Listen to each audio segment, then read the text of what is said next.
Բարև ձեզ, ողջունում եմ բոլորիդ ակադեմիական քաղաք գիտելիքի միջազգային ֆորումում և այսօրվա կամ համաժողովի ֆորումի ասելիքի իմ ընկալումը ներկայացնելու համար այսօր ուզում եմ ձեր առաջ հանդես գալ կանխատեսել ապագան բանախոսությամբ և հարցը, որից ուզում եմ սկսել, հետևյալն է. արդյոք հնարավոր է կանխատեսել ապագան։ Ընդհանրապես սա մի օրակարգ է, որը շատ վաղուց կա մարդկության և քաղաքակրթության օրակարգում և սրա համար ամենատարբեր բանաձևեր են փորձարկվել, սկսած աստղագուշակությունից, վերջացրած ամենատարբեր մեթոդաբանությունը, բայց իրականում կան դեպքեր, երբ ըստ էության բավական ճշգրտորեն կանխատեսվում է ապագան և ես օրինակ, որ մտածում էի ինչ օրինակ բերեմ, որպեսզի առավել համոզիչ լինի և տեղավորվի մեր այսօրվա քննարկման համատեքստում, օրինակ ժամանակին ռուս գիտնական Ցիոլկովսկին մի հեռավոր գյուղի մի հեռավոր խրճիթում նստած կանխատեսում էր, որ մարդը ի վերջո կթռնի տիեզերք և այդ կանխատեսումը այսօր իրականություն է և դրանով որևէ մեկին չես զարմացնի, բայց ավելի պարզ օրինակ կա ապագան կանխատեսելու, օրինակ ներկաներից շատերը կանխատեսել էին, որ այսօր մենք հանդիպելու ենք, ճիշտ է, այսինքն ըստ էության, եթե ելնում ենք այս իրողությունից, սա ակնհայտ իրողություն է, նույնիսկ ներկաներից կային մարդիկ, ովքեր կանխատեսում էին մի ամիս առաջ, որ այսօր այս ժամին այստեղ այս հանդիպումը տեղի է ունենալու և հետևաբար ես ուզում եմ մեր ուշադրությունը հրավիրեմ այն փաստի վրա, որ այս պահի մասին մենք խոսում ենք որպես ապագայի, այսինքն սա այն ինչ որ հիմա տեղի է ունենում, ըստ էության կանխատեսված և կանխատեսելի ապագա է և հետևաբար որպեսզի շատ բարդ այս պահին մեզ անհասանելի երևույթների հետ չառնչվենք, ես ուզում եմ կենտրոնանալ հենց այս փաստի վրա արձանագրելու համար, որ ապագան կանխատեսելի է։ Մենք մեծ հավանականությամբ հիմա կարող ենք կանխատեսել, թե ինչ տեղի կունենա 5 րոպե հետո։ Մենք կարող ենք կանխատեսել 5 րոպե հետո բոլորս այստեղ կլինենք և էկրանին կլինի ուրիշ պատկեր և այդպես շարունակ, ժամանակ չկորցնենք։ Եվ հարցը հետևյալն է, եթե կանխատեսել է մի րոպե հետո տեղի ունենալիք ապագան, 5 րոպե տեղի ունենալիք ապագան, 24 ժամ հետո տեղի ունենալիք ապագան, ինչու կանխատեսելի չէ մի տարի հետո տեղի ունենալիք ապագան, 10 տարի հետո տեղի ունենալիք ապագան, 100 տարի հետո տեղի ունենալիք ապագան, այսինքն եթե կա ալգորիթմ, որևէ, իմիջիայլոց ուզում եմ նաև ընդ որում այս օրինակը էլի վերադառնալով կոնկրետության մեջ, կարող ենք բերել ուրիշ օրինակներ, ալգորիթմը, երբ որ ասում եմ, եթե կանխատեսել է մի րոպե հետո տեղի ունենալիք ապագան, ինչու կանխատեսելի չէ, ավելի երկար ապագան, ուզում եմ մի օրինակ բերեն, օրինակ ինքնաթիռի և ընդհանրապես թռչող սարքերի ճակատագիրը կամ ծագումնաբանությունը։ Սկզբից առաջին թռչող սարքերը թռնում էին 30 մետր և դա համարվում էր համաշխարհային սենսացիա, այսինքն 30 մետր, ընդամենը 30, երբ որ առաջին անգամ տեղի է ունեցել, թռիչք տեղի է ունեցել, ես գուցե սխալվեմ, ես ամեն ինչ չի, որ ես բանախոսության ժամանակ ճշտում եմ, հետևաբար հնդածս եկող օրինակների թվաբանության մեջ կարող եմ սխալվել, կարող է 50 էր, կարող է 25 կա, բայց այդ բանի մի քարընկեցի հեռավորության վրա էր, սկզբից տեղի ունեցավ այդ, հետո մարդիկ հարցրին, մի րոպե, եթե կարելի է 30 մետր թռնել, ինչի չի կարելի 300 մետր թռնել, հետո հարցրին, եթե կարելի է 300 մետր թռնել, ինչի չի կարելի 3000 մետր թռնել, եթե կարելի է 3000 մետր թռնել, ինչի չի կարելի 3000 կիլոմետր թռնել, և մենք այսօր այդ ամեն ինչը իրողություն է, և հետևաբար այս տրամաբանությունը կապելով նշած օրինակների հետ և էլի վերադառնալով ամենապարզ օրինակին, որ այսօր մեր հանդիպում այդ 5 րոպեն էսա մոտենում է, բոլորս կտեսնենք, որ դա տեղի ունեցավ, եթե կանխատեսելի է այսօրվա մեր ապագան, ուրեմն մենք պետք է մտածենք այն բանաձևի մասին, որը մեզ հնարավորություն է տալիս եւ թույլ է տալիս կանխատեսել ապագան։ Եվ այս օրինակների մասին մտածելիս ես օրինակ գալիս եմ այն եզրակացության, որ կանխատեսել ապագան նշանակում է նախագծել, պլանավորել ապագան։ Այսինքն սա շատ կարևոր բան է։ Այստեղ է որ մենք ալքիմիայի կամ աստղագուշակության տրամաբանությունից դուրս ենք գալիս ապագան կանխատեսելու եւ մտնում ենք ռացիոնալության դաշտ, արձանագրելով, որ կանխատեսել ապագան նշանակում է պլանավորել ապագան, որովհետեւ հենց թեկուզ մեր այսօրվա հանդիպման մասին խոսելիս մենք ոչ թե իրականում ոչ թե այդքան կանխատեսել էինք, այլ պլանավորել էինք, որ այսօրը տեղի ունենա եւ հետեւաբար ապագայի մասին խոսելիս ընդհանուր առմամբ բոլոր ոլորտներով, բոլոր ուղղություններով ես ուզում եմ առաջարկել հետեւյալ բանաձևը, որ կա նախագիծ, կա ապագա, չկա նախագիծ, չկա ապագա։ Այսինքն ցանկացած դեպքում, երբ որ մենք խոսում ենք ապագայի մասին եւ փորձում ենք հասկանալ, թե ինչքանով է այդ ապագան կանխատեսելի, շատ կարեւոր է հասկանալ, իսկ այդ կանխատեսման տակ պլան կա, թե չկա, նախագիծ կա, թե չկա։ Եթե կա նախագիծ, ուրեմն կա ապագա, եթե չկա նախագիծ, ուրեմն դա ապագա չի, դա ինչ որ մի ուրիշ բան է, կամ եթե մի փոքր այլ տեսակետից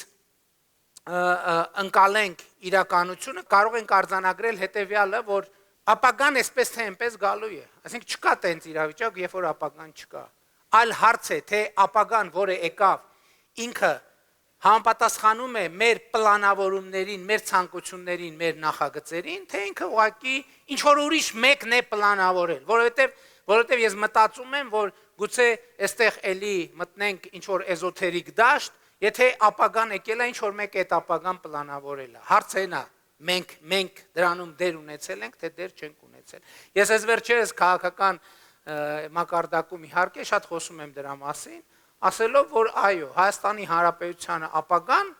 ըստ էության եւ որը եկել էր եւ որը մեզ համար այնքան էլ կառավարելի չէր, էդ էլ ինչ որ միտեղ, ինչ որ մի ձևով պլանավորված էր։ Եվ հարցն է, թե ինչքանով է եղել մասնակցությունը մեր այդ ամեն ինչի։ Բայց մեծ հաշվով կարծում եմ այն խնդիրը, որ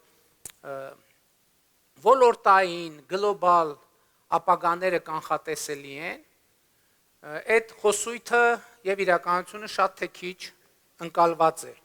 Այսինքն այն օրինակները ես բերեցի, դրանք հանրահայտ օրինակներ են։ Ես իմիջիալոց հիշում եմ ինձ 1995 թվականին, երբ որ ամեն օրվա նման հերթական մի օր ես մոտեցա կրպակ, գնեցի թերթ եւ մետրոյի վագոնում կարդալով այդ թերթը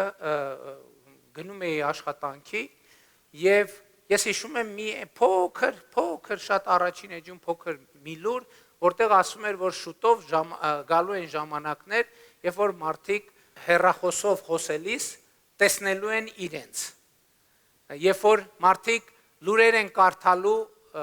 որպես հեռախոս օգտագործվող գործիքներին 95 թվին։ Ես այդ ժամանակ իմիջիալոց լրագրող էի եւ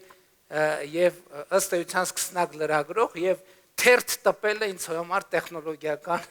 ամենավերջին մանավանդ նոր համակարգիչներն էին մտել եւ նոր տեխնոլոգիա մուտք էր գործել աշխարհ եւ լինոտիպին փոխարինելու էր եկել համակարգիչը եւ տպավորություն էր, որ մենք վերջ հասել ենք գագաթնակետին։ Հետո երբ որ ես առաջին անգամ տեսա սմարթֆոն, ես հիշեցի 95 թվականին ինձ այդ վագոնում։ Եվ այն ժամանակ դա շատ անհավանական էր թվում, բայց դա էլ էր ապագայի կանխատեսում են տրամաբանության, որ դա ապագայի պլանավորում էր եւ դրանով էր կանխատեսում։ Բայց մեր խոսակցության հիմնական նյութին է կհասա։ Ես ուզում եմ հիմա այս ոլորտները, ուղղությունները, տեխնոլոգիաները մարս կթռնենք, լուսնի վրա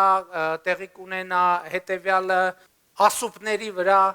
հանքարդյունաբերություն կզարգանա եւ այլն։ Բայց ես ուզում եմ խնդիրը բարդացնել կամ գալ հիմնական հարցին։ Իսկ ասենց ոլորտային գլոբալ, որ հնարավոր է կանխատեսել, ինչպես տեսանք, իսկ հնարավոր է արդյոք կանխատեսել ամեն անհատի ապագան։ Եվ մեր այս ամբողջ խոսակցությունը կրթության ոլորտում մեր որդեգրած ռազմավարությունները ըստ էության հանգում են այդ հարցին։ Հնարավոր է արդյոք կանխատեսել մեկ անհատի ապագան։ Եվ մենք կարծում ենք, որ այո, եւ մենք ըստ էության սկսել ենք մեկ անհատի ապագայի պլանավորման աշխատանքը կամ բանաձև ենք առաջարկել, որով առաջարկում ենք պլանավորել ամեն անհատի ապագա։ Սա կարծում եմ այս տեսարանը արդեն շատ ծանոթ է բոլորիդ, որը հիմա նորակառույց մեր հանրակրթական դպրոցներում կամ վերանորոգված, հիմնանորոգված անպայման կարևոր ենք համարում, որ այս պատկերը լինի բոլոր դպրոցներում։ Լավ սովորիր, որ լավ ապրես, սա ի՞նչ է։ Սա ապագայի կանխատեսումը կամ ապագայի պլանավորումը, որովհետև այս բանաձևը ասում է մեր երեխաներին, ասում է, եթե լավ սովորես, լավ կապրես։ Եթե լավ չսովորես, հետևաբար լավ չես ապրի։ Ընդ որում կանխատեսումների ճշգրտության միշտ մենք բոլոր ոլորտներում, սկսած մաթեմատիկայից, շարունակած քիմիայով, ֆիզիկայով, տեխնոլոգիաներով, բոլոր տեղերում մենք կանխատեսումների միշտ էլ որոշակի շեղումներ ունենում են եւ դա նորմայի մեջ է համարվում։ Եվ հիմա կրթության ոլորտի մեր ռազմավարությունները նրա մասին են, որ ամեն անհատի ապագա այո հնարավոր է կանխատեսել եւ մենք ուզում ենք, որ ոչ թե պետությունը, ոչ թե կառավարությունը, ոչ թե ուրիշները կանխատեսեն եւ պլանավորեն երեխայի ապագան, այլ երեխան ինքը հասկանա, որ իր դպրոց գալու ամեն օրը իր ապագայի կանխատեսումն է եւ ինքը զբաղվի իր ապագայի կանխատեսմամբ եւ մեր ռազմավարական նպատակն է, որպեսզի մենք երեխային ներգրավենք իր ապագան կանխատեսելու գործընթացի մեջ։ Ընդ որում ավելի ճիշտ է ասել իր ապագան պլանավորելու գործընթացի մեջ, որովհետև շատ կարևոր է նաև որ ի վերջո երեխան աշակերտը պատասխանի ինքը իր համար հարցին, իսկ ինչ է նշանակում լավ ապրել։ Ինչ է նշանակում լավ ապրել։ Մեկի համար լավ ապրել նշանակում է ուղղակի ամեն օր բեմ դուրս գալ եւ դրանից այն կողմ իր համար լավ ապրելու ուրիշ չափանիշ չկա։ Ինքը պատրաստ է մնացած ամեն ինչը դնել մի կողմ եւ ամեն օր կամ շաբաթը մի անգամ կամ երկու անգամ բեմ դուրս գալը իր համար դարձնել կյանքի բացարձակ առաջնահերթություն։ Մյուսի համար լավ ապրելը նշանակում է կյանքի մեջ գոնե 1-2 անգամ լինել լուսնի վրա։ Երրորդի համար լավ ապրել նշանակում է ունենալ լավ ռեստորան, որտեղ մարդիկ հաճույքով գալիս են եւ բերում է եկամուտներ։ Չորրորդի համար լավ ապրել նշանակում է մայբախ ունենալ, թող նշանակի։ Հինգերորդի համար նշանակում է շատ երեխաներ ունենալ։ Վեցերորդի համար կամ ինչ որ մեկի համար այս բոլորից ամեն մեկից մի կտոր, այսինքն սա շատ կարևոր է, որ մենք երեխաներին, որովհետև գիտեք ինչ, ես հիշում եմ եւ այսօր էլ կա մեր իրականության մեջ, իմիջայլոց այս խոսակցությունը ուզում եմ կիսեմ ինչից սկսեց։ Այս խոսակցությունը սկսեց, երբ որ մենք ասացինք, որ երբ որ երեխան դպրոց է մտնում, պետությունը, կառավարությունը իրեն ինչ ուղերձա տալիս։ Եվ մենք եկանք այն բանին, այն հանգամանքին, որ մեր դպրոցների մուտքերի մոտ հասկանալիորեն գրված է ճանաչել զիմաստություն եւ սխրատ։ Եվ մենք ցանկացանք հասկանալ, իսկ ինչ է սա նշանակում երեխայի տեսակետից։ Եվ ես վերջերս աշակերտական մի խմբի հետ հանդիպման ժամանակ էքսպերիմենտ արեցի, երեխաներին հարցրեցի, երեխաներ, կարող եք ասել, որն է հայերեն առաջին թարգմանված նախադասությունը։ Հիմնականում բոլորը գիտեին։ Հաջորդ հարցը տվի, ասացի, իսկ կարող եք ասել, ինչ է դա նշանակում։ Բավականին շատերը գիտեին։ Հաջորդ հարցը տվեցի, իսկ կարող եք ասել, որտեղից է այդ նախադասությունը։ Կային աշակերտներ, մոտավորապես 20%-ը գիտեր։ Հաջորդ հարցը տվեցի, իսկ կարող եք ասել, այդ նախադասությունը ինչ նախադասություն է շարունակում։ Ոչ մեկ չգիտեր։ Բացարձակապես ոչ մեկ չգիտեր, իսկ իմ կարծիքով այո, այդ արտահայտությունը սրբազան մեզ համար արտահայտություն է, բայց ինքը այնուամենայնիվ արձանագրում է փաստը եւ ինքը չի տալիս ուղերձը, չի տալիս, չի մղում գործողության, ճանաչել զիմաստություն եւ սխրատ։ Եւ այս էր պատճառը, որ ես վերջերս խոստացա Վատիկան գնալ գալու ճանապարհին փորձեցի կատարել խոստումս եւ ես խոստացա, որ ես ինքս պետքա անգիր սովորեմ այդ բարբերությունը, որտեղ ու աշխարհաբար, էս էլ է շատ կարեւոր, աշխարհաբար, որովհետեւ գրապարը միշտ չի, որ հասկանալի է։ Իսկ ուղերձը շատ կարեւոր է եւ ես ուզում եմ օրգանական կապը ցույց տալ։ Էլի ինչպես իրական Հայաստանի գաղափարախոսության ծագումը ես կապում եմ հայոց պատմության հետ եւ դա փաստ է, ինչպես իրական Հայաստանի գաղափարախոսության եւ գաղափարի ծագումը կապում եմ պատմական Հայաստանի հետ, ասում եմ, որ իրական Հայաստանի գաղափարախոսության ծնողը հայ ժողովրդի պատմությունն է։ Իրական Հայաստանի ծնողը պատմական Հայաստանն է։ Ես հիմա ուզում եմ ցույց տալ, որ լավ սովորիր, որ լավ ապրեսի ծնողը ճանաչել զիմաստություն եւ սխրատն է, որ սա ոչ թե ժխտման, այլ զարգացման, այլ մարդուն մոտիկ բերելու, հասանելի դարձնելու, շոշափելի եւ իրական դարձնելու գաղափար եւ գաղափարախոսություն է։ Իսկ ինչ է ասում Առակաց գրքի առաջին առանձնացված բարբերությունը։ Առակաց գրքի Երուսաղեմում Իսրայելի թագավոր Դավթի որդի Սողոմոնի առակները։ Ճանաչել իմաստությունը եւ խրատը, իմանալ հանճարի խոսքերը, ընկալել խոսքի բարդ դարձվածքները, հասկանալ ճշմարիտ արդարությունը եւ ուղղել իրավունքը, պարզամիտներին խորագիտություն եւ երիտասարդներին իմաստություն եւ հանճար տալու համար, որպեսզի դրանք լսելով իմաստունը ավելի իմաստուն դառնա, իսկ հանճարեղը առաջնորդություն ստանա թափանցի ասույթների եւ խորին առակների մեջ, իմաստունների ճառերի եւ նրանց այլաբանությունների մեջ։ Այսինքն պատկերացրիք, չէ՞։ Հիմա մի անգամ Մեսրոպ Մաշտոցը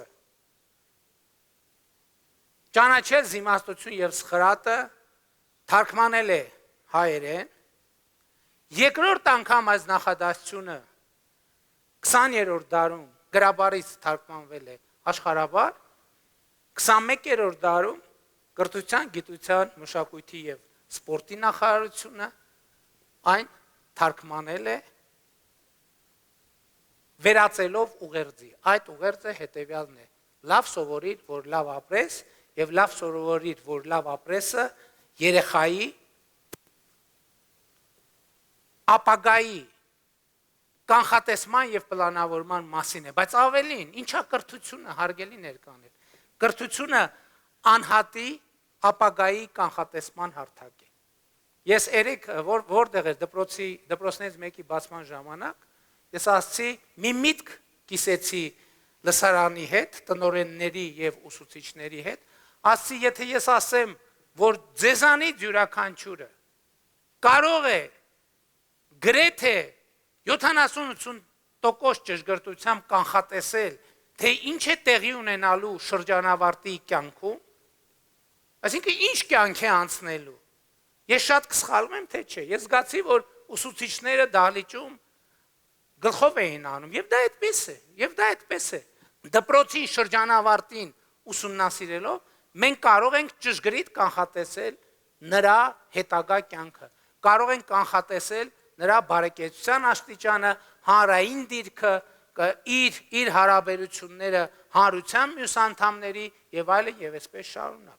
Իհարկե ես հասկանում եմ, որ նման դեպքերում մտքեր կարող են ծագել մարդու հետ, շատ բան կարող է տեղի ունենալ, շատ բան կարող է պատահել։ Այո, այդ թվում եղել է, որ երբ որ հրթիռները արձակվել են տիեզերք թռնելու համար, եղել է նաև վթարներ են եղել։ Բայց դա չի նշանակում, որ Ցիալկովսկու կանխատեսումը եւ ալգորիթմները տիեզերք թռնելու մասին չեն իրականացրել։ Ավիա վթարներ են լինում ցավոք սրտի, որոնց մասին մենք բոլորս իմանում ենք, տպավորությունա թե հաճախ են լինում, բայց իրականում շատ հազվադեպ են լինում։ Բայց դա չի նշանակում, որ թռնելու այն 10 մետր թռնելու առաջին էքսպերիմենտը չի վերածվել շուրջերկրյա թռնելու այդ հնարավորության։ Եվ հետևաբար, բայց ինչ կապ ունի այս ամեն ինչը ակադեմիական քաղաքի մեր նախագծի հետ։ Սրան արդեն անդրադարձանք, կրթությունը անհատի ապագայի կանխատեսման հարթակ է, եւ ակադեմիական քաղաքի նախագիծը իրականում ապագայի անհատի ապագայի կանխատեսման համակարգը ավելի ուժեղացնելն է եւ անհատի ապագայի կանխատեսման համակարգը տրանսֆորմացնելն է պետության ապագայի կանխատեսման համակարգի։ Եվ իմ կարծիքով ակադեմիական քաղաքը այն նախագիծն է, որը առավել ուժեղացնելու է անհատի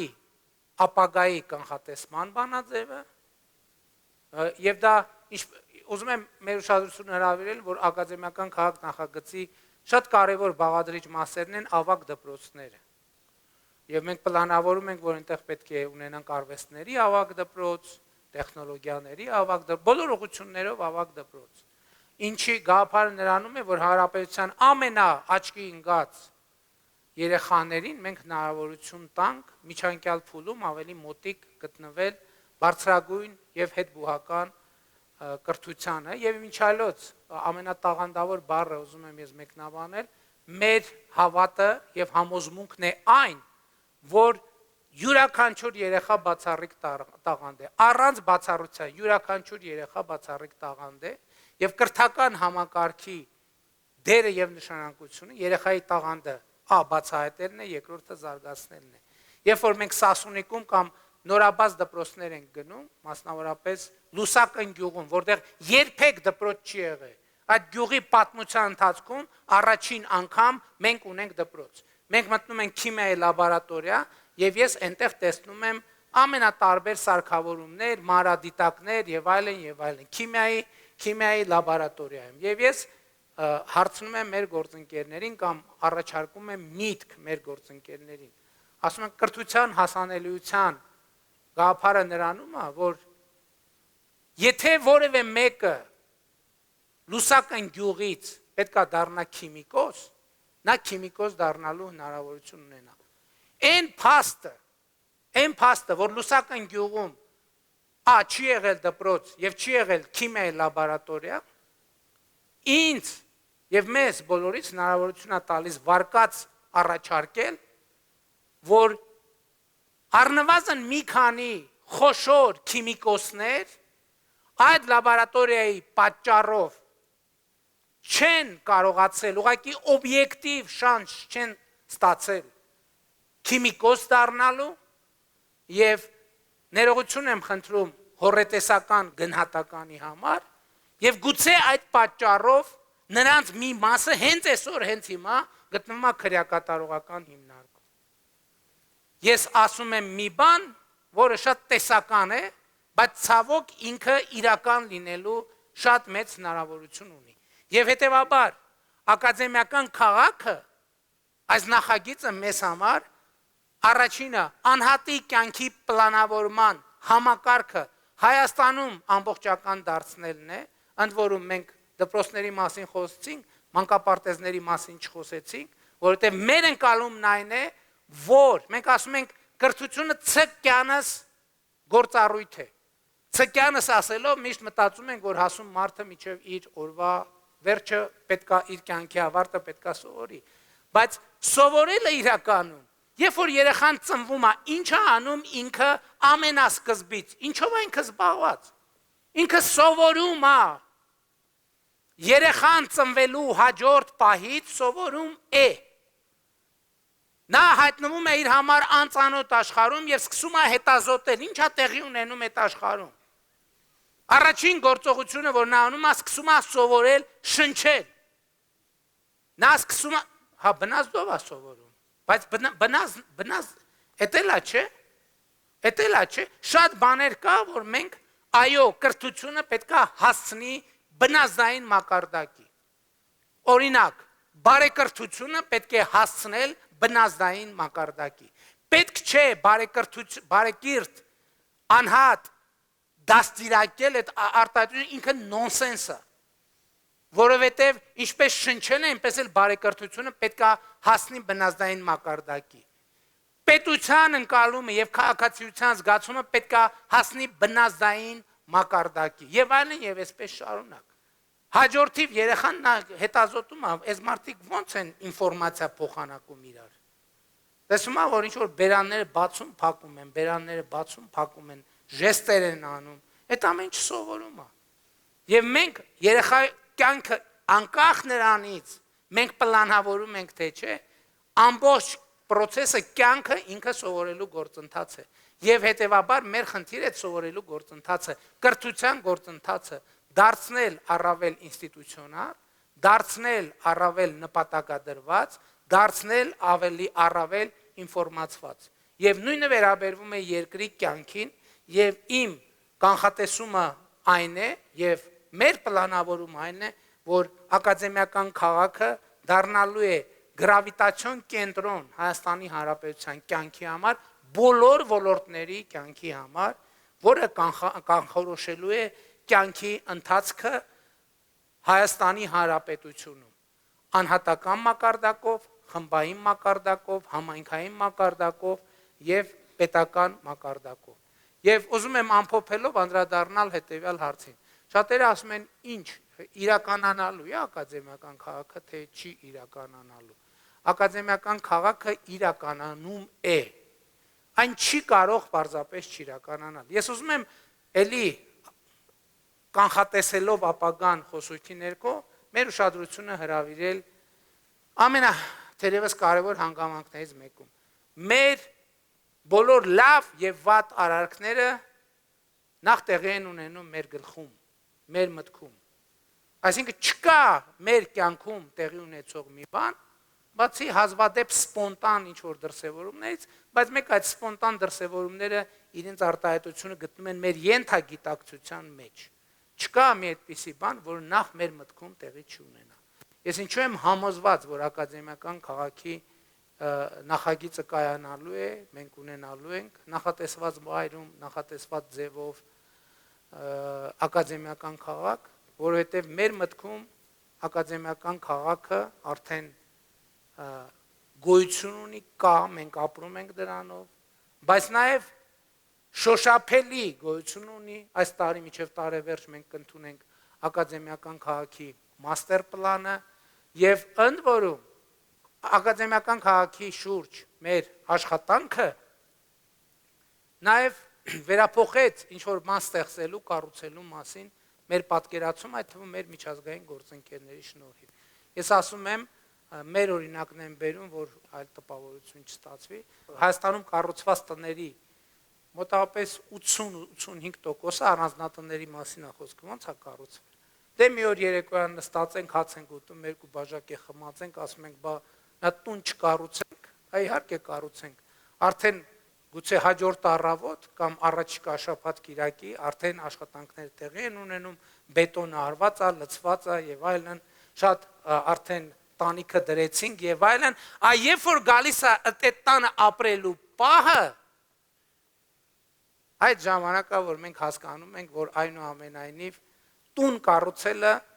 պատերը շաները ու տանիքը դնելը չի։ Դա իրականում շատ ավելի կարևոր, շատ ավելի բարդ եւ շատ ավելի գիտելիքատար գործընթաց է։ Եվ այսպիսով, հարգելի ներկաներ, ապագան կանխատեսելի է եւ ես առաջարկում եմ, որ մենք կանխատեսենք Հայաստանի Հանրապետության ապագան եւ իրագործենք այդ կանխատեսումը։ Շնորհակալ եմ։